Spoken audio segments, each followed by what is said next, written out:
Mrs. Sonal Shah.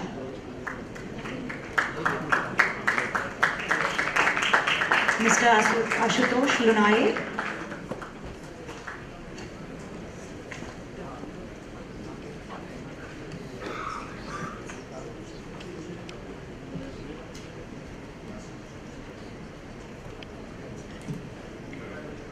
Mr. Ashutosh, can we please have you here?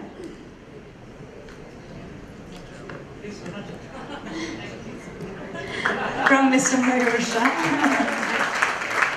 Okay. And vote of thanks by Mr. Mayur, last but not the least. Honorable Minister Prakash Bhai, Sir, 90% of our members here are into urban renewal, the redevelopment of slums, 33/7, redevelopment of society, and जो आपने एक पूरा मुंबई का जो नक्शा दिखाया है, मुझे ऐसा लग रहा है कि हमारे 1700 मेंबर के लिए बहुत काम आपने क्रिएट किया है। और जो बुरे दिन जो आप बोल रहे हैं वो हमको लग रहा है कि वो अभी जाने वाले हैं। एंड आर्किटेक्ट सेल्फ सर्टिफिकेशन की जो आपने बात बताई, sir, that will go a very very long way on the entire real estate industry. Sir, हमारे मेंबर आपके ये जो एक गोल है 11 लाख होम्स में पूरे जुड़ जाएंगे। मुझे पूरा भरोसा है आपके गवर्नमेंट का जो एक अफोर्डेबल हाउसिंग का एक ड्रीम है वो डेफिनेटली हम साकार करेंगे। और thank you sir for coming here. आपने यहाँ आके जो हमको उत्साहित किया है और ये हमारे एक प्रोग्राम में एक 4 चांद लगा दिया है sir. Thank you very much sir. Nextly, sir, I will thank Gitambar Anand ji, who has come all the way from Delhi just for this program. He is our President CREDAI, and he has given a fantastic view of what is happening in the NCR and why NCR has gone ahead in last 10 years. Just one thing, 90 days all up to us. Sir, thank you very much for giving a very good picture of what Maharashtra can really learn from NCR. I thank Sri Ajay Mehta ji, who is really having a very difficult time. It's very difficult to find so much time, and he has consented for coming here out of his busy schedule. And whenever we have met first time and he says, I don't want to see your faces. You tell me what is the thing which we need to do, how the process and systems can be implemented in this ease of doing business, and you get your approvals in 30 to 60 days. Sir, definitely your this approach has really enthusiastically we have taken up, and Vimal is working very hard on creating an entire ease of doing process map. I think he has spent almost 20 days, and I would say at least 40 to 50 hours. Vimal and Romel and the entire licensing team of real estate developers are spending a very good time creating a very good formats which can be really accepted for the self-certification. Nextly, as sir had said that हम तो देसी doctor हैं, and we have a physician doctor, Dr. Nitin Gare, who as an MBBS, and now he has been devoting a great IS service to the Maharashtra. And I think you must have known that stamp duty registration, computerization. Since then, I mean, I'm seeing wherever he has gone, he has brought a lot of reforms. The process maps, the way he said, first time we are hearing there is a delegation of a UD. I mean, we have not really heard that the powers are delegated from UD for so many years. Sir, great. I mean, this is something our all MCHI members will cherish for a long time. And thank you, sir, for coming here and really enlighten us on all the policy decisions. Only one thing, sir, the ULC. A ULC is the biggest bottleneck, sir. Today, thousands of files are just pending when entire India has repealed this ULC in toto. The offices have been closed. You can just look at NCR and other regions. There is no ULC office existing in most of the states. then why do we really have a Maharashtra as a ULC? And I think really need to, sir, we need to look into it. The ULC is going to create a very big hurdle for the development of Maharashtra. Zende Sahib, MSc. Sir, we have been seeing you in almost all the posts since I have started my career way back in 25 years ago when you were actually additional collector ULC. So ULC to collector to commissioners and CUSRA, everywhere, very, very positive person. We really get the things very fast, process maps and all. Sir, your dream of creating EWS LIG as a focus area, I think MCHI members will really focus on your advice and will definitely try to deliver more affordable housing stock. So thank you, sir, for coming here. Sri Asim Gupta, again we have BTech, MTech, IIT. So sir, what a team which we have. So we have a crack team of IAS officers, at the right time. Sir, your leadership of giving SRA a quantum jump, definitely sir, a proactive approach where really you want to do a self-certification of Annexure 2, which is a biggest hurdle of a slum starting point. And definitely sir, we will see the SRA phase 2, and I am sure all these 1700 members who have not ventured in SRA will definitely like to look into it, SRA as a big future. Thank you sir for coming here and enlightening us. I thank all the MCHI committee members, our CEO Hussain Sahib, who really worked very hard in creating representations and everything for this particular program and the chamber time to time. Sir, thank you very much, Hussain Sahib. You have really taken MCHI Secretariat to a next level. And I thank all you members. You came in a very big numbers and really created a very big echo to the entire fraternity sitting here. Okay, there is a large number of developers who really want to do something good for the society. Thank you very much for coming here. And lastly, we will be immediately starting a panel discussion of very interesting statistics. Please don't go away. It's a very mind-blowing statistics which have come out on a research which has been done, and will be starting very soon.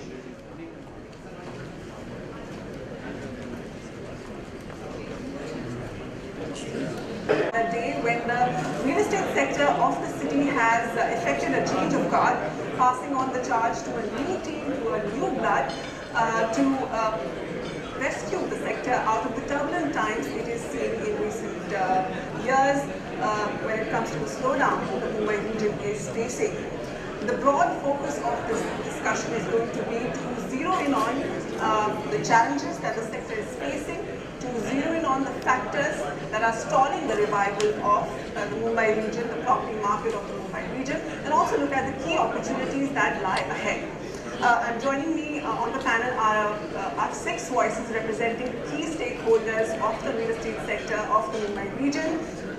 Firstly, man of the moment, Mr. Dharmesh Jain, President MCHI-CREDAI. Dharmesh is also the Chairman and Managing Director of the Nirmal Group of Companies. Also with us, the ever-dynamic Gitambar Anand, President, CREDAI National, also the Chairman and Managing Director of ATS Infrastructure. Also with us, Mr. Mayur Shah, MD Marathon Realty, Ashutosh Lime, Head of Research at JLL, and Azim Zainul Bhai, Chief of Staff at Housing.com. Gentlemen, thank you so much for joining me today.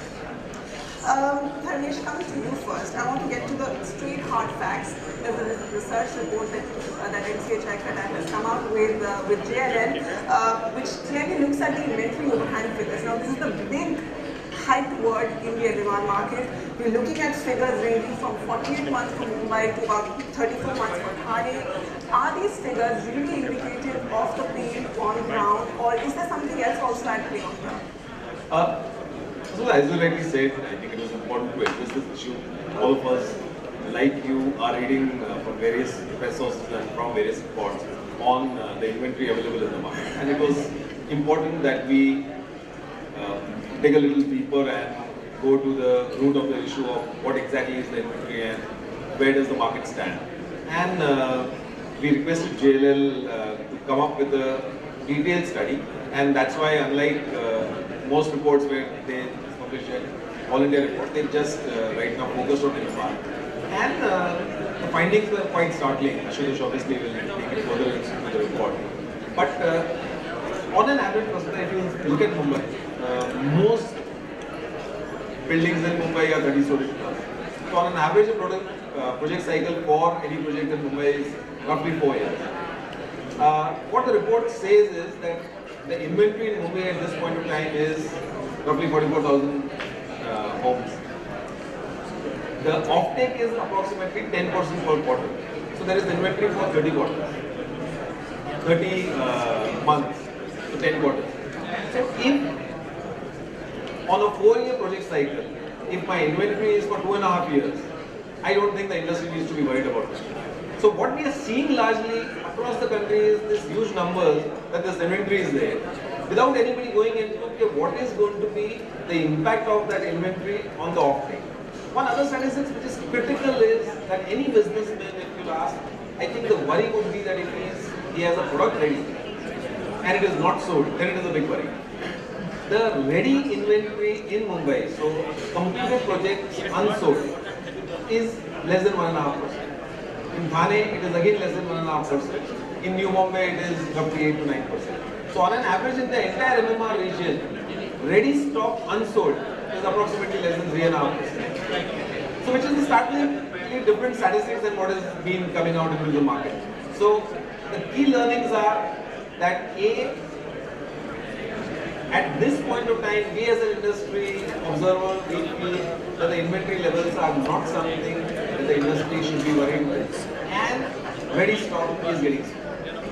So Ashutosh, we're reading too much into the inventory overhang figures on our shows clearly. What does your study say? I think it's time to advance deeper into the studies. And as you said, it was high time that we start reading between the lines. The inventory levels are high, yes, the numbers tell us that, and we can accept that. But at the same time, if we decide for further, as Dr. said, out of 76,000 units which are unsold in Mumbai, Thane and Mumbai together, it's only 3.35% of those many units which are completed yet unsold. So that means projects are getting sold till the time they are getting built. So in that way, the fear of this unsold inventory is perhaps unduly placed. At the same time, some more insights that the study help us to understand is the selling pattern. So if there are hardly any completed units which are sold, why we are seeing that sales are stable, I would use the word stable, not stagnant, and what is the concern of buyers and developers alike? Why we are at a stalemate kind of situation where people want the developers to be first, developers want the buyers to come forward. I think it's a classic case of lack of communication and lack of information from the different stakeholders. Research agencies are like mirror or lenses. I think this is how the market can learn from them what's happening around. And I think it's the middle period of the construction period that the developers need to demonstrate faith and confidence into the buyer, because we realize that at the time of launch of the project, 80% units get sold, and 57% of the buyers buy only when there is a finite visibility of the project getting sold. That means very clearly buyers are uncertain about developers' ability to complete the project on time, and we can always discuss why that uncertainty is there, what is for that. So I think the trick here is, from a developer's perspective, to negotiate that middle of construction to have enough faith in the market so that buyers come forward. Okay. Mr. Mayusha, Ashutosh also spoke about the standoff between builders and buyers. None of them ready to blink first. How do we end this deadlock? Builders say they have genuine reasons why they cannot bring about a correction in prices. Buyers have those fears that whether if they invest their money into real estate, will they get their promised product in the next 3 years, which Ashutosh spoke about. What's your assessment of what's happening in Mumbai? There are two things happening in the last few years. I think we should look into. If you look at particularly Mumbai, we went through a lot of changes in the regulation. Like we had a fungible regime, then we had high-rise and environmental bottlenecks, and all those things. A typical project which used to complete in 3 years has got prolonged to 4 to 5 years, and this has happened to almost 70 to 80% of the projects. So there is a definitely a little bit of a low confidence in an under construction project. But the Aptos studies are also giving a fact that for last 2 quarters, the rate of absorption has gone up from 6 to 9 to 10%. So there's around 6,000 units which were purchased 3 quarters ago is now gone to 8 to 9,000 units. So there is a last 2 quarters is giving a better picture, and maybe that is due to we have a stable central government and then we have a stable state government regime which is intending to create better supply and removing all the bottlenecks. So that is something which is encouraging. And if you look at last whole 1 year, Mumbai market, the price increase is only 5 to 6%, which is almost like an inflation. So if we go further, we feel that there will be a better absorption, more new launches coming in because the approval related hurdles will be overcome. Gitanda, do we come to this conclusion now that if it's the delays which is creating this inventory overhang number, so does it boil down to speedy governance which is causing the slowdown? That governance is not that fast when it comes to all the regulatory hurdles that builders have to face at every step of the approval process. If we fix that, the slowdown doesn't exist. That is a reality which needs to be corrected. We all know that. Government is saying it itself, they accepting it. That means to accelerate the process. But if you were to ask me, I think the entire situation is dramatized and it's being made into some sort of sensational media where you pick up the paper and you say, oh my God, there's something said on BBC, there's 10 million of social charges. Ridiculous. Where is it coming from? It needs to be verified. Check. Back to the matter. See, we are, as a economy, growing for the past so many years. And there's a good amount of housing supply coming into the market because more people are entering into the business. And governments are becoming a little more liberal about FSI, about giving permissions, and encouraging people to come into this business. So now, you see, it's a very logical thing to see. There was political uncertainty in the country in 2013. And then in 2014 there was hope. And then after May 14, there was some sort of some doubt about the performance of the elected government, the new government. And then there's some positivity about policy coming from the new government. Surprisingly, I was in Kashmir Kush's presentation. The entire mood swing is moving in that curve. So it's down in 2012-13. I'm talking about absorption and supply. It comes down. It goes up exponentially in May 14. And then again it comes a little down. And in Q1 and Q4 15 it starts moving up again. So there's this, I would say the sentiment is moving up and down amongst the buyers. There is a demand, we know that, it's documented. There's a shortage of housing in this country. Everybody's talking about it. 6 crore houses, the PM is talking about it, the FM is talking about it. This supply has to come into the market. This supply, there are takers of this supply. So the only, I would say, the only thing is the mood needs to change. So there are a few factors which will change. One is strong policy from the new government. The other, of course, if we have another rate cut in August, that would prolong it. I think it would encourage our buyers to come forward. There are transactions happening across the country. Let me assure you, apartments are selling. It's not that everything is moving and it's dark. No. Across the country, if you look at it on a very, very macro level, transactions are happening. They're beginning to happen. Then people are coming and buying apartments because they feel like, in spite of what the newspapers say, there's no price correction. In spite of people saying, who did worse, this and that is all sensational activity. Today, people have realized that fair price point in any location is a good buy. Let's go in for that. Okay. This is Sababa, what are you sensing on ground? What is the mood like among the consumers?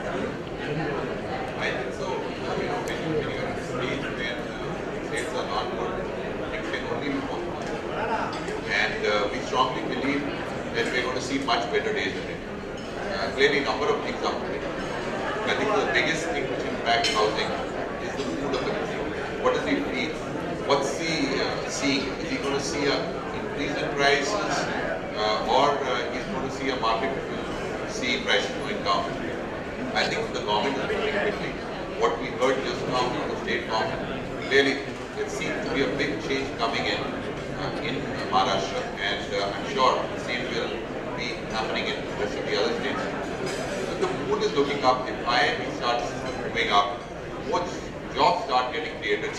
There is so much talk about smart cities, and this will all create demand. The PM himself has spoken about a huge housing gap and how he needs to plug that gap. And once he says something, initially moves to make those things happen. So that's one part of the story. The second is, I think so the demographics don't change, the demand being there, nobody doubts that. So that is plus for the system. The other good thing is we've seen the interest rates coming down. In the last month or so, we have done 2 cuts in interest rates, and we believe that if this whole environment continues, the government has spoken about the monsoon being good. If the monsoon is good, we could see interest rates coming down further. So all this is leading us to a much better tomorrow. Another thing which I should mention here is the demand is also a function of the nature of supply coming into the market. What has happened in the last year or so is that the supply has changed to the requirement of the demand, which means the houses have become smaller. Affordable houses has come into being. Affordable housing has come into being, and when the supply is matching the demand, we are seeing sales happening. I think so all this is pointing towards a much better tomorrow. The sales, as Gitambar said, has started to pick up, and we should see things improving much more in the next 6 months or so. Okay, so Mr. Sababa, genuine demand on ground. Azim, what will it take to get sales rolling on ground? I think that while we need to change the regulatory environment, industry environment, increase optimism, there's another aspect that will help consumers be more optimistic about purchasing a home. And that's what we're trying to do. And that's why I'm proud to be part of MCHI, the disadvantaged person products. What we've seen is that these consumers don't view the process of buying a house as an optimistic process. It's tough to do. There's lots of things that they know they should look into, but there's no easy way to actually look into what can give in, what not. And that's what we have been doing now. We've been trying to build that trust with the consumer. There are ways that us and others are going about actually being able to present that data easily, so that when a consumer comes and looks at your development, what they're seeing is in one page, hey, these guys are trusted. They've delivered before. They have the permission, and it's been verified. Whatever floor it's been built to has been verified. Once consumers actually come out and understand that there are trusted sources of information, all of a sudden they're much more ready to make that. Because they know that that factor of uncertainty is kind of hanging over their heads. We can make these processes transparent if we first focus on making the ease of doing business, if you bring that in for developers. So all the reforms that all the bureaucrats and the government individuals spoke about today, are you convinced how feasible are those in every perspective? So I personally believe that in 6 months to 1 year, today if you talk to any developer across the country, I think of the top 10 items on this list, 8 would be permission. I am convinced that over the next 6 to 9 months or maximum 1 year, the top 5 items might not have permissions as the main concern point. And which is what should be the reality on ground. All of us came into development because we enjoyed development, because we enjoyed creating a product, we enjoyed giving housing to people, we enjoyed creating office space. I think the intent is there. The capability on ground is there. Today, if you look at home that is built in India is on par with anything that is happening anywhere else in the world. What really needed correction was the permission process, because if it takes 2.5, 3 years, somewhere all your energies are then going into getting permission. Ease of doing business has been a big changer. I think again, as Rajiv mentioned, the great thing is that the Honorable Prime Minister has his eyes firmly on ease of doing business. We are at 142. Clearly, his aim is of getting into top 50 over the next 2 years and getting into top 10 over the next 5 years. And a very important part of ease of doing business is real estate. So about 33% weightage in the overall scheme of things goes into real estate. And we've seen fantastic momentum at least here. So over the last 4-5 months, the effort that has gone into simplifying processes is something we are very happy about. We still have to see over the next 5-6 months how it rolls out. But as you heard everybody from the government today, I think the intent is real and we are very, very hopeful that we will see changes shortly. Okay. Pitambar, you spoke about how NCR and especially the Noida regulatory authorities function when it comes to speedy approvals. What would you suggest to the policymakers here in MMR? What are the urgent measures that they should bring in? Like I said, cut down the number of approvals required because when the NCR and just the sanction plan and there's a completion certificate. From here to here, there's a sanction plan, there's a commencement certificate, then there's a pledge certificate. It just goes on and on. So, in fact, when we were with the regulatory, the Parliamentary Select Committee of the regulatory bill, we told that you have to get the urban local body into this regulator, under the regulator, because my intention may be qualified. I may have all the intention to deliver my project in 3 years or 3.5 years or 4 years.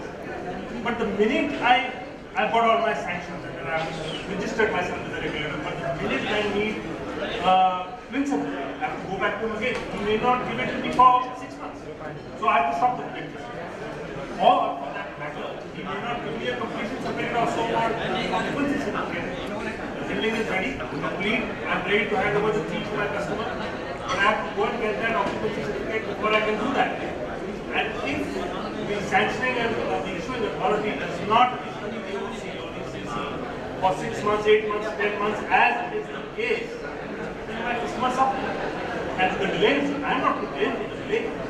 It's the authority, the ULB. So therefore, the ULB has to be put under the regulator too. So therefore, in my request, may I ask the Minister or the Honorable Minister to cut down the unrequired, unneeded permissions and certificates wherein the developer has to go back to the authorities. And we know how that happens and what that involves. We want to cut that down and have as less as required. And that's completion of the project. We'll see whether it's been made as per the sanction plan.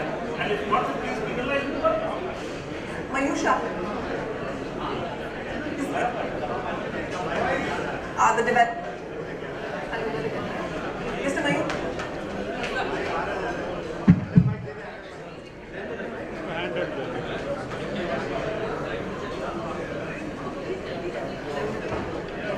Huge pendency of environmental approvals stalling real estate projects.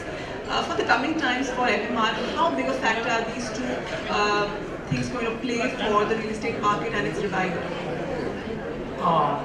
They are very, very big challenges. I think I will give number one priority to environmental clearance. We have close to 600 files pending, and for last almost a year, we have only 2 meetings. So we really need to request the government, which we did today, is that why don't we have the environmental clearance committee sitting almost every day and just clear up all the backlogs in the next 6 to 9 months. And that is going to be the very, very big challenge for the real estate developers in MMR. We must have environmental clearance done in 6 to 9 months, otherwise there's going to be a big delay in most of the projects. The DP plan revision, which I think you talked about, is going on a very fast mode, and I think MCGM and the government has appointed a strategic task force to rectify all the mistakes which have been happening. The phase 1, I think they're going to remove all the mistakes. Phase 2, they come up with a transition policy so that the development of Mumbai does not stop.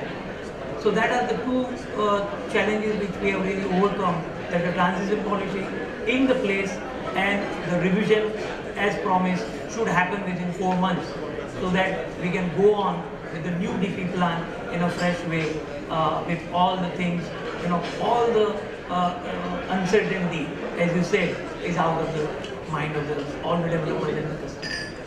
Okay. Ashutosh, coming to you. So the broad consensus while I speak to all the builders here is that yes, delayed approvals is causing the holdback in the real estate sector of MMR. So clearly, we should stop wishing that builders might blink and have a correction in prices. What is the message to buyers out here? I think it's the government that has to deliver first. Is that what we have to say? No, I think all three stakeholders here, the developers who are responsible for the supply, the buyers who represent demand, and the government who is actually the facilitator in this whole process. I think today is the time when all three should understand that each cannot live without discussion. And I think there has to be a synergy and coexistence of these three. It's a great time to learn the other person's or other side's views and anticipations. I think developers need to understand that they need to cater to what the market wants, and developers have responded that very well in terms of bringing out compact homes, as Sam was mentioned. Developers are also responding by cutting on cost and scales so that they can deliver on time.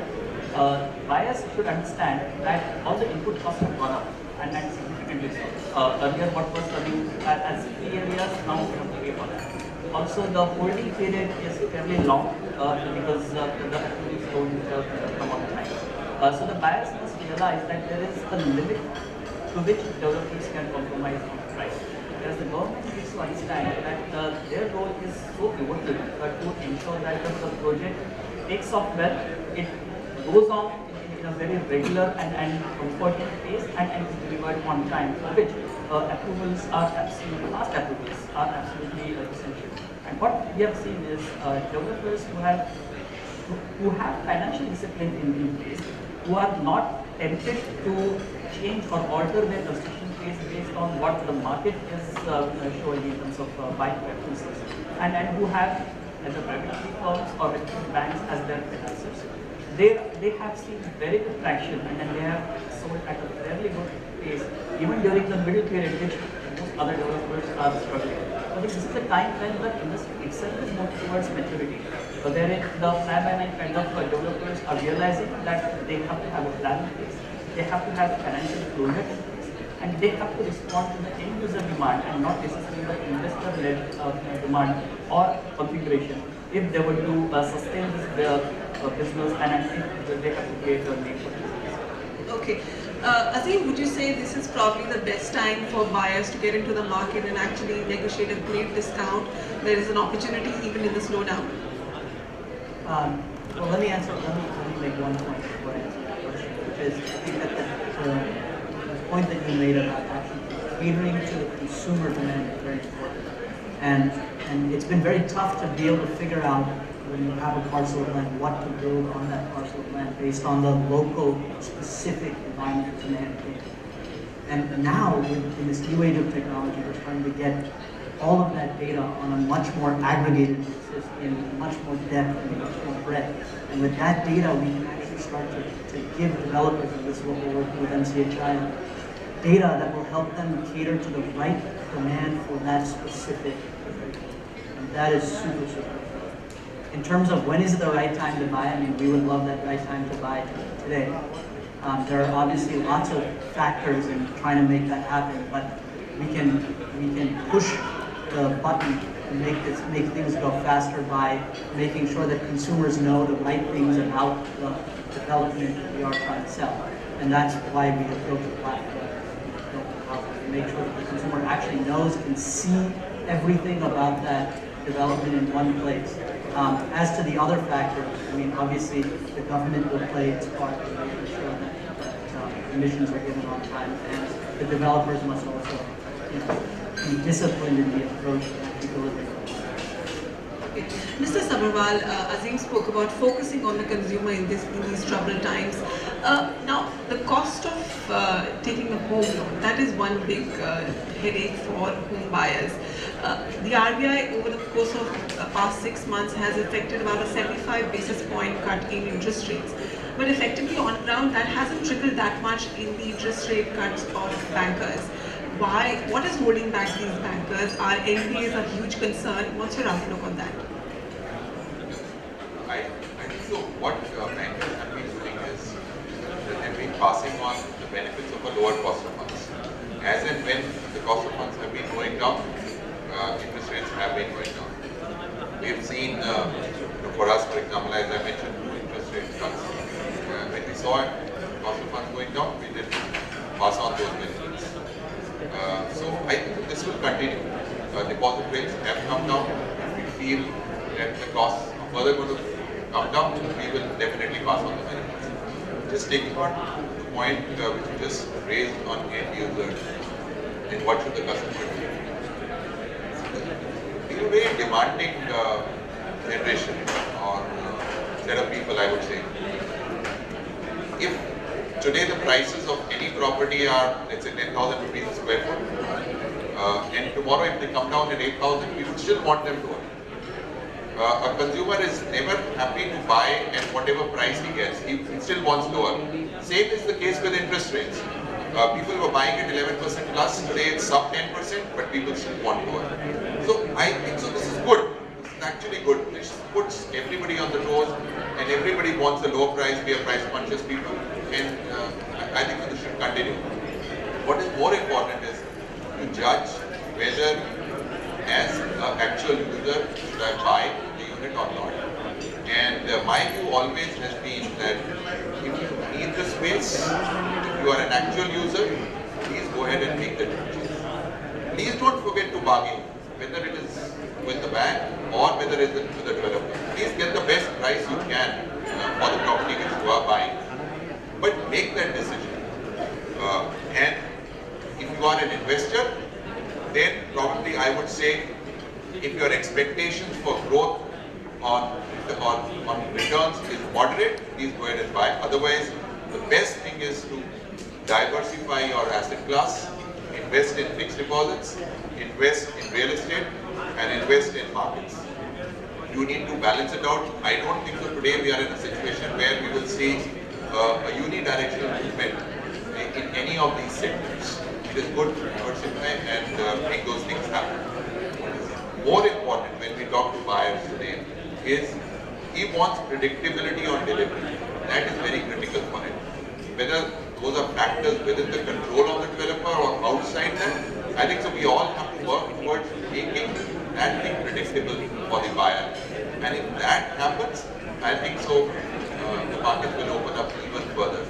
And there's one thing which I have been repeating for the last 10 years or so, is this that this is the most important asset the consumer or customer buys in his lifetime. And this is the most costliest asset he or she buys. This should come with a longer warranty attached with it, so that he's assured of quality and he's assured of delivery. He spoke about bringing that element of predictability and assured delivery. In MMR, have developers re-strategized their approach towards delivering their projects at a time when, of course, approvals are stuck? In this time, how has your strategy changed? So, the entire effort today is into how do we streamline processes. So, you would have heard some of the panelists say that at every level we are working with the government. So, when it comes to Mumbai Municipal Corporation, which is going to be sort of nodal agency on whose basis all other corporations will then remodel themselves, we are actually getting into what permissions are required, what are not required. If permissions are required, how we can streamline. We are in no way trying to say dilute control. So wherever it is not required, we are very keen to reason out, and if genuinely the need is not there, so like so many laws in the country which started from the British times and which are still continuing, which are not necessarily true and required in today's time. So wherever things are not required, we are reasoning that probably there is a need to relook. Wherever things are there, there is clearly a faster way of doing things. So if at 3 times volume, if NCR can give permissions in 3 months. 101% Mumbai can give permissions in 3 months. That's a simple expectation from the government, that give us permissions in 60 to 90 days and see how the deliveries improve, see how the quality improves, everything improves, because at one point of time, that is clearly one major concern. Coming back, I think Rajiv made a very important point, that it is very, very important in today's time. It's the best time to be a consumer. Clearly, if you are an actual user, the great thing about the Mumbai market is that it is largely an actual user market.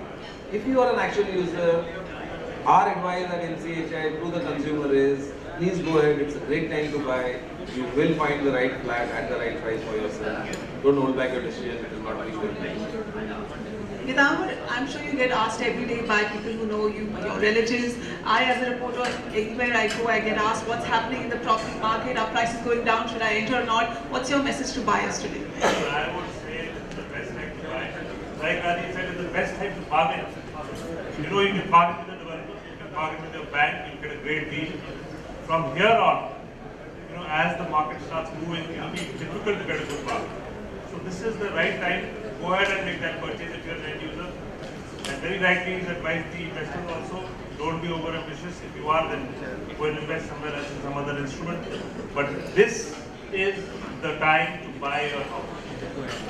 So this is the time to buy a house. Mayusha, would you pinpoint the hottest locations in MMR today, the emerging locations for affordable housing, for mid-segment housing?